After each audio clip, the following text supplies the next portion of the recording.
আসসালামু আলাইকুম। আমন্ত্রণ জাগো টিভি নিউজে, সঙ্গে আছি আমি আফরিন সুমনা। শুরুতে জানিয়ে দিচ্ছি সংবাদ শিরোনাম। যুদ্ধ কোনো রোমান্টিক বলিউড মুভি নয়, সাবেক ভারতীয় সেনাপ্রধান। লোহিত সাগরে হুথিদের কাছে পরাজিত আমেরিকা, ইসরায়েলের জন্য অশনি সংকেত। ভারতে যুদ্ধবিরতি চেয়েছে পাকিস্তান নয়, দাবি পাক আইএসপিআর এর। ইসরায়েলে আবার আগুন, এবার জ্বলছে দখলকৃত আশদোদ শহর। যে শর্তে ফিলিস্তিনকে স্বীকৃতি দিতে যাচ্ছেন ডোনাল্ড ট্রাম্প।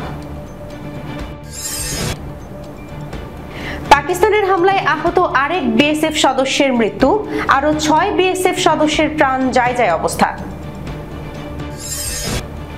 যে কৌশলে পাকিস্তান 400 কোটিরও বেশি রুপির ক্ষতি করল ভারতের। দর্শক, এতক্ষণ শিরোনাম শুনছিলেন, এবার জানিয়ে দিচ্ছি বিস্তারিত।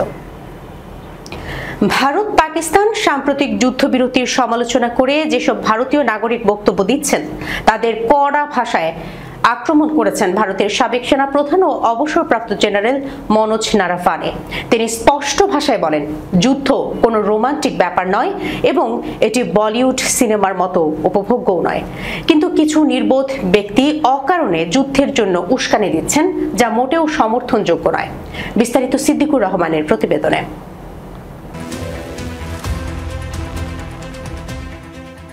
পুনে জেলায় আয়োজিত একটি অনুষ্ঠানে প্রধান অতিথি হিসেবে বক্তব্য রাখতে গিয়ে জেনারেল নারাভানে বলেন, সীমান্তবর্তী এলাকায় মানুষজন প্রতিনিয়ত ভয় ও আতঙ্কে বসবাস করেন। যুদ্ধের ধ্বংসযজ্ঞ, প্রিয়জন হারানো এবং বাস্তুচ্যুত হওয়ার অভিজ্ঞতা তাদের জীবনভর তাড়িয়ে বেড়ায়। তিনি জানান, পোস্ট ট্রমাটিক স্ট্রেস ডিসঅর্ডার নামক মানসিক সমস্যায় ভোগেন যুদ্ধ প্রত্যক্ষকারী মানুষেরা। এ ধরনের ট্রমা কখনো কখনো 20 বছর পর্যন্ত স্থায়ী হয় এবং অনেককে মানসিক চিকিৎসার শরণাপন্ন হতে হয়। সাবেক সেনাপ্রধান আরও বলেন, সরকার নির্দেশ দিলে আমি আজও যুদ্ধে যেতে প্রস্তুত। তবে আমার ব্যক্তিগত মত হলো, যুদ্ধ নয়, কূটনীতি হোক প্রথম পছন্দ। যুদ্ধ শুধুমাত্র সেই সময়ই গ্রহণযোগ্য যখন কূটনৈতিক সব পথ ব্যর্থ হয়ে যায়। তিনি আরও যোগ করেন, প্রধানমন্ত্রী বলেছেন এখন যুদ্ধের সময় নয়, কিন্তু কিছু নির্বোধ ব্যক্তি অকারণে যুদ্ধের জন্য উস্কানি দিচ্ছেন, যা মোটেও সমর্থনযোগ্য নয়। মনোজ নারাভানে বলেন, মানবিকতা ও কূটনীতির চর্চা শুধু আন্তর্জাতিক পর্যায়ে নয়, ব্যক্তিগত জীবনেও হওয়া উচিত। সহিংসতা কখনও কোনো টেকসই সমাধান এনে দিতে পারে না। উল্লেখ্য, গত 22 এপ্রিল জম্মু কাশ্মীরের অনন্তনাগ জেলার পেহেলগামের বৈশরণ উপত্যকায় এক সন্ত্রাসী হামলায় 26 জন পর্যটক নিহত হন। হামলাকারীরা স্বয়ংক্রিয় রাইফেল দিয়ে নির্বিচারে গুলি চালায়। নিহতদের সবাই পুরুষ এবং অধিকাংশই হিন্দু ধর্মাবলম্বী ছিলেন।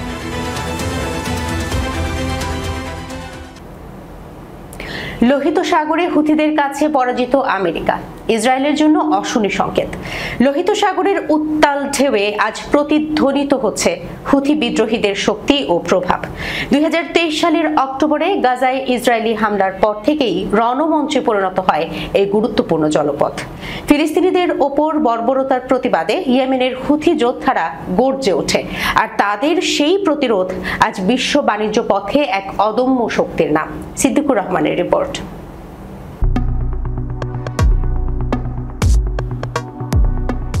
ইসরায়েল ও মার্কিন সামরিক এবং বাণিজ্যিক জাহাজ লক্ষ্য করে চালানো ধারাবাহিক হামলায় রীতিমতো অচল হয়ে পড়ে সুয়েজ খালের প্রচলিত রুট।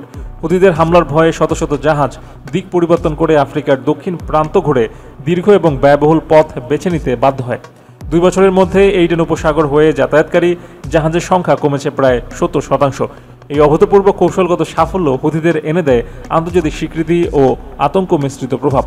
18 মাসে তারা 250টিরও বেশি মার্কিন এবং ইসরায়েলি জাহাজকে লক্ষ্যবস্তু বানায়। বিশ্ব বাণিজ্যের এই ব্যাঘাত যুক্তরাষ্ট্রকে চাপে ফেলে। শেষ পর্যন্ত হুথিদের সঙ্গে যুদ্ধবিরতিতে সম্মত হয় ট্রাম্প প্রশাসন। বিমান হামলা বন্ধের বিনিময়ে হুথিরা বাণিজ্যিক জাহাজে আক্রমণ বন্ধের প্রতিশ্রুতি দিলেও ইসরায়েলি জাহাজ ও ভূখণ্ড তাদের আক্রমণের তালিকায় থাকছেই। বিশেষজ্ঞদের মতে এই সংঘাত শুধু সামরিক নয়, বরং এটি একটি কৌশলগত প্রভাব বিস্তারের অংশ। ইতালির institute for international political studies এর সিনিয়র গবেষক লিওরোলা আল দিমাগনি মনে করেন, ইসরায়েল ও যুক্তরাষ্ট্র বিরোধী এই হামলাগুলো হুথিদের অভ্যন্তরীণ জনপ্রিয়তা ও সেনা নিয়োগে সহায়ক হয়েছে।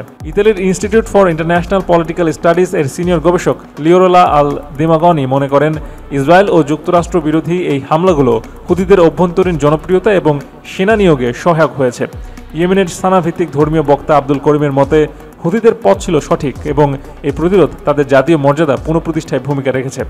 গাজায় ইসরায়েলি হামলার পাল্টা প্রতিক্রিয়ায় হুথিদের ড্রোন এবং ক্ষেপণাস্ত্র হামলা বিশ্বকে দেখিয়ে দিয়েছে তাদের প্রযুক্তি এবং কৌশলগত সক্ষমতা। জাতিসংঘের তথ্য অনুযায়ী 2022 সালে হুতিদের যোদ্ধার সংখ্যা ছিল 2,20,000, যা 2024 সালে বেড়ে দাঁড়িয়েছে 3,500,000। এই বৃদ্ধি প্রমাণ করে যে হুথিরা শুধু সামরিকভাবে নয়, সাংগঠনিকভাবেও নিজেদের অবস্থান মজবুত করেছে। পাকিস্তানের আন্তঃবাহিনী জনসংযোগ পরিদপ্তরের মহাপরিচালক লেফটেন্যান্ট জেনারেল আহমেদ শরীফ চৌধুরী বলেছেন, পাকিস্তানের সার্বভৌমত্বে হস্তক্ষেপ বা ভূখণ্ডে আঘাত এলে পূর্ণমাত্রায় কঠোর এবং চূড়ান্ত জবাব দেওয়া হবে। গতকাল রোববার পাকিস্তান বিমান বাহিনীর air vice marshal Aurangzeb Ahmed ও নৌবাহিনীর deputy chief of naval staff vice admiral রাজাবাব নওয়াজকে সঙ্গে নিয়ে এক প্রেস ব্রিফিংয়ে তিনি একথা বলেন। বিস্তারিত প্রতিবেদনে।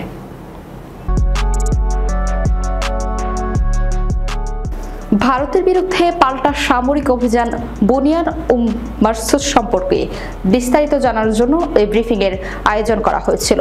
সেখানে যুদ্ধবিরতির বিষয়ে প্রশ্ন করা হলে তিনি বলেন, পাকিস্তান কখনো যুদ্ধবিরতির জন্য অনুরোধ করেনি। 6 ও 7 মে রাতে কাপুরুষোচিত ও নিষ্ঠুর হামলা চালানোর পর ভারত যুদ্ধবিরতির অনুরোধ করে। পাকিস্তান পরিষ্কার জানিয়ে দেয়, আমরা জবাব দেওয়ার পরই কথা বলবো। ডিজিআইএসপিআর দাবি করেন, 10 মে পাল্টা জবাব ও প্রতিশোধের পর আন্তর্জাতিক মধ্যস্থতাকারীদের অনুরোধে পাকিস্তান ভারতীয় অনুরোধে সাড়া দেয়। আপনি যদি ভারতের প্রতিরক্ষা মন্ত্রণালয় ও সেনাবাহিনীর প্রকাশ্য বিবৃতি দেখেন, সেখানে স্পষ্টভাবে উত্তেজনা প্রশমনের আহ্বান ছিল বলেন তিনি আরো বলেন, এই অভিযানে এমন 16টি সামরিক লক্ষ্যবস্তুতে হামলা চালানো হয় যেগুলোর মাধ্যমে পাকিস্তানের নাগরিকদের লক্ষ্য করা হয়েছিল।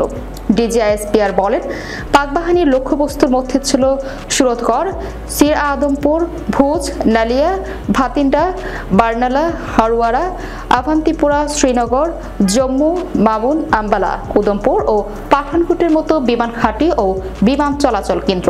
ভারতের ব্রাহ্মস ক্ষেপণাস্ত্র মজুতাগারও ধ্বংস করা হয়েছে বলে দাবি করেন তিনি আরো দাবি করেন, পাক বিমান বাহিনী আথানপুর ও ভুজে থাকা ভারতের S-400 আকাশ প্রতিরক্ষা ব্যবস্থা এবং অরুর ফিল্ড স্লাইভ ডিপো ও পুঞ্জের রাডার স্টেশনেও হামলা চালিয়েছে। কেজি টপ ও নৌসেরার 10ম ও 80তম ব্রিগেড হেডকোয়ার্টার ধ্বংস করা হয়েছে বলেও দাবি করেন তিনি। ইসরায়েলে আবার আগুন, এবার জ্বলছে দখলকৃত আশদোদ শহর। ইসরায়েলের দখলকৃত আশদোদ এর আশেপাশের একটি বনাঞ্চলে বড় ধরনের অগ্নিকাণ্ড ঘটেছে বলে জানিয়েছে স্থানীয় সংবাদ মাধ্যমগুলো। ইসরায়েলি টিভি চ্যানেল 12 আগুনের নতুন ছবি সম্প্রচার করেছে এবং জানিয়েছে পরিস্থিতি ভয়াবহ। বিস্তারিত মারিয়াম হাবিবার প্রতিবেদনে।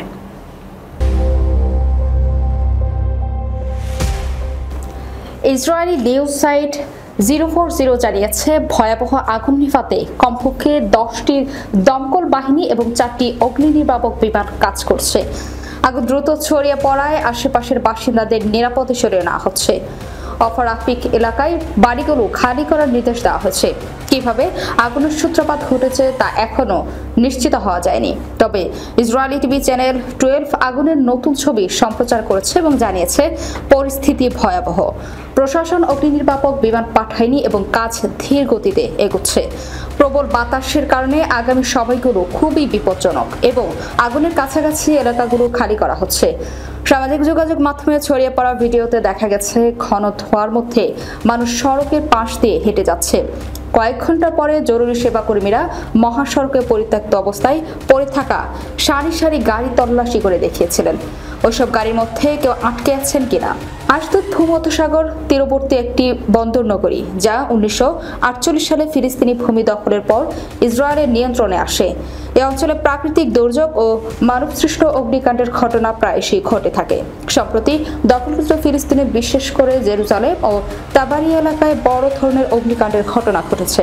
গত 30 এপ্রিল ইসরায়েল ও অধিকৃত পশ্চিম তীরের 100-এরও বেশি স্থানে একযোগে দাবানল ছড়িয়ে পড়ে।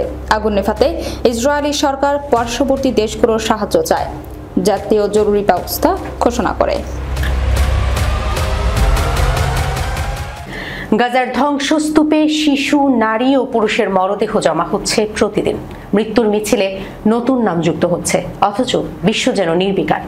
এমন এক পটভূমিতে মধ্যপ্রাচ্য জুড়ে আলোচনার কেন্দ্রে উঠে এসেছে একটি সম্ভাব্য ঘোষণা। মার্কিন যুক্তরাষ্ট্র ফিলিস্তিনকে রাষ্ট্র হিসেবে স্বীকৃতি দিতে পারে, তবে গুরুত্বপূর্ণ একটি শর্ত সাপেক্ষে।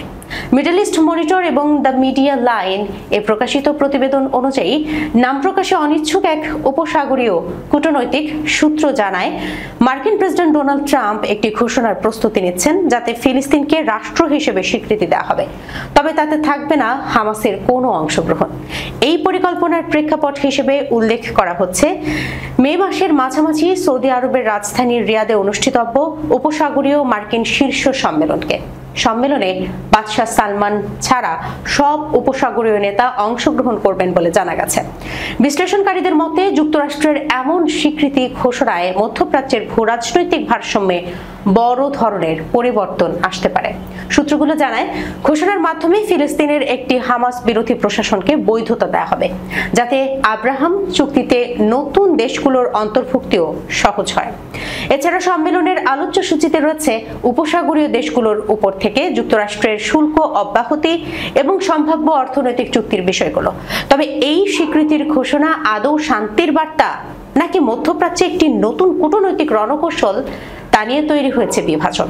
হামাসকে বাদ দিয়ে ফিলিস্তিন রাষ্ট্র গঠনের যে প্রস্তাব, তা ফিলিস্তিনিদের অভ্যন্তরীণ ঐক্যকে আরও দুর্বল করতে পারে বলে আশঙ্কা করছেন বিশেষজ্ঞরা।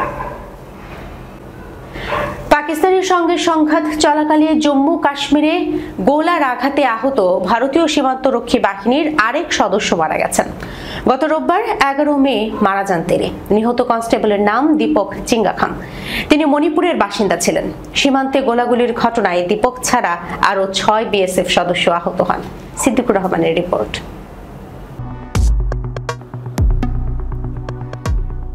গত শনিবার রাতে জম্মুর আরেসপুরা অঞ্চলে আন্তর্জাতিক সীমান্তে গোলাগুলির ঘটনায় দীপক ছাড়াও আরও 6 জন বিএসএফ সদস্য আহত হন। তাদের মধ্যে সাব ইন্সপেক্টর মোহাম্মদ ইমতিয়াজ পরে মারা যান। ইমতিয়াজের বাড়ি বিহারের সারন জেলায়। বিএসএফ এক বিবৃতিতে জানিয়েছে, দেশের সেবায় বিএসএফ এর বীর কনস্টেবল দীপক চিটগাখামের চূড়ান্ত আত্মত্যাগকে আমরা শ্রদ্ধা জানাই। তিনি আরেসপুরা এলাকায় 10 মে রাতে গুলিতে আহত হন এবং 11 মে নিহত হন। বিএসএফ মহাপরিচালক ও সব র্যাঙ্কের সদস্যরা তার পরিবারের প্রতি গভীর সমবেদনা জানিয়েছেন। জম্মুর পাউলুরায় বিএসএফ ফ্রন্টিয়ার সদর দপ্তরে দীপকের শেষকৃত্য পূর্ণ সামরিক মর্যাদায় অনুষ্ঠিত হবে। মণিপুরের সাবেক মুখ্যমন্ত্রী এন বীরেন সিং এক্সে পোস্ট করে দীপকের প্রতি শ্রদ্ধা জানিয়ে লেখেন, তিনি মণিপুরের এক গর্বিত সন্তান। একজন মেইতের হিসেবে দীপকের সাহস ও দেশের প্রতি কর্তব্যবোধ আমাদের সমাজের শক্তি ও চেতনার প্রতিফলন। অন্যদিকে বিহারের মুখ্যমন্ত্রী Nitish Kumar BSF sub inspector ইমতিয়াজের মৃত্যুতেও শোক প্রকাশ করেছেন। মুখ্যমন্ত্রীর সদর দপ্তর জানিয়েছে, তার পরিবারের হাতে রাজ্য সরকারের নীতিমালা অনুযায়ী আর্থিক সহায়তা তুলে দেওয়া হবে। সূত্র টাইমস অব ইন্ডিয়া। পাকিস্তানের আকাশসীমা ভারতের বাণিজ্যিক ফ্লাইটের জন্য বন্ধ থাকায় টানা 19তম দিনে প্রবেশ করলো, যা ভারতের বিমান চলাচলকে মারাত্মকভাবে ব্যাহত করেছে এবং প্রতিদিন কোটি কোটি রুপি আর্থিক ক্ষতির মুখে ফেলেছে। সোমবার পর্যন্ত 444টি ফ্লাইট বাতিল হয়েছে, অনেক বিমান স্থগিত রাখা হয়েছে অথবা সতর্কতামূলকভাবে অন্যত্র সরিয়ে নেওয়া হয়েছে। এয়ারলাইন্সগুলো এরই মধ্যে 400 কোটিরও বেশি রুপি ক্ষতির সম্মুখীন হয়েছে। বিস্তারিত ডেস্ক রিপোর্টে।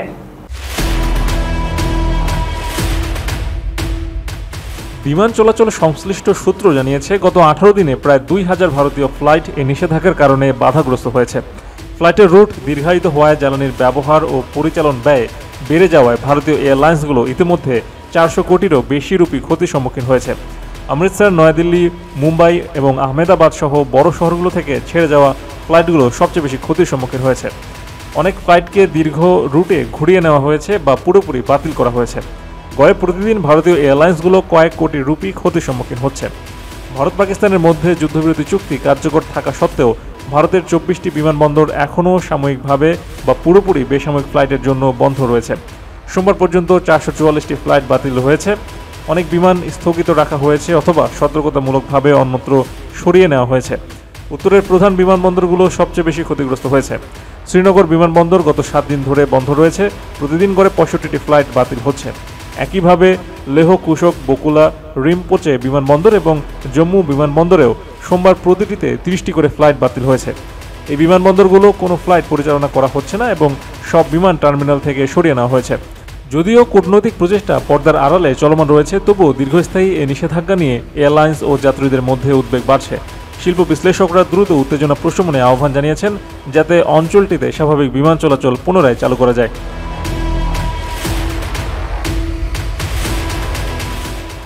দর্শক, এই ছিল এখনকার মতো জাগো টিভি নিউজে। যাবার আগে সংবাদ শিরোনামগুলো জানিয়ে দিচ্ছি আরো একবার। যুদ্ধ কোনো রোমান্টিক বলিউড মুভি নয়, সাবেক ভারতীয় সেনাপ্রধান। লোহিত সাগরে হুথিদের কাছে পরাজিত আমেরিকা, ইসরায়েলের জন্য অশনি সংকেত। ভারতে যুদ্ধবিরতি চেয়েছে পাকিস্তান নয়, দাবি পাক আইএসপিআর এর।